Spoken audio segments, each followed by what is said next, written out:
Allahın bizə verdiyi bu nemət hidayət neməti. Bunun misli yoxdur. Bütün nemətlərin başıdır. Ən birinci bu dayanır. Sənin üzərində nə qədər nemət varsa, hamısı bundan aşağıdır vallahi. Hidayət nemətindən aşağıdır. Çünki bu hidayət neməti nurdur.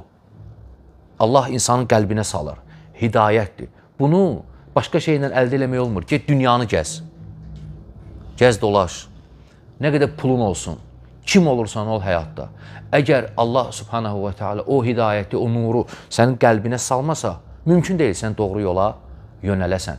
Təsəvvür edin, Peyğəmbər sallallahu aleyhi və səlləmin vaxtında olan insanlar gözü görə-görə Muhammed çağırır, dəvət edir tək Allahlığa, Peyğəmbərdir, deyir mən Allahın rəsuluyam, deyirlər biz inanmırıq sənə. Deyirdilər ki, vallahi səmaya çıx, nərdivanla, mələklərlə düş, mələklər şahidlik etsinlər ki, sən Allahın rəsulusan, biz yenə inanmayacaq sənə deyir.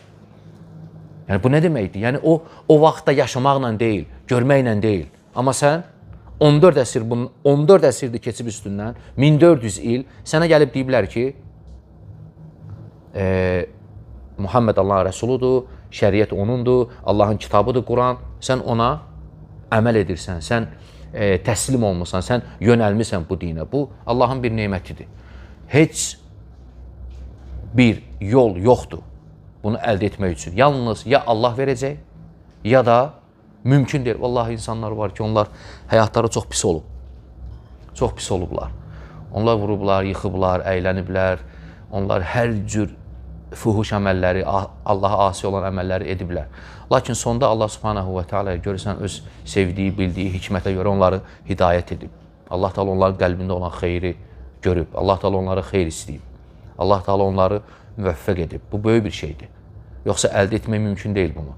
Siz baxın, Allah subhanahu və teala Quranda deyir ki, وَلَوْ أَنَّنَا نَزَّلْنَا إِلَيْهِمُ الْمَلَائِكَةَ Əgər biz onlara mələkləri nazil etsəydik göydən وَكَلَّمَهُمُ الْمَوْتَ və ölülər onlarla danışsaydı وَحَشَرْنَا عَلَيْهِمْ كُلَّ شَيْءٍ قُبُلَ Hər şeyi onların qarşısına toplasaydıq, nə deməkdir?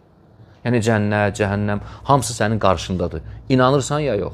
Yaxud məsələn, ölülər onlarla danışsaydı, nə deməkdir?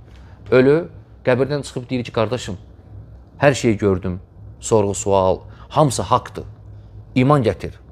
Allah Teala deyir ki, مَا كَانُوا لِيُؤْمِنُوا إِلَّا أَنْ يَشَاءَ Allah. Allah istəməsə onlar iman gətirə bilməzdilər. Yəni bu deməkdir ki, iman gətirmək, sən öz başına iman gətirməmsən. Bu səndən asılı deyil. Allah müvəffəq edib, Allah yönəldib, Allah hidayət edib. Lakin nə etmək lazımdır, əziz qardaşlar? Bu hidayətin nemət axı düzdür.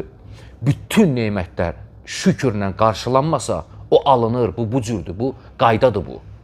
Sən Allahın nemətini şükürlə qarşılama, nankörlük elə, o nemət alınacaq səndən.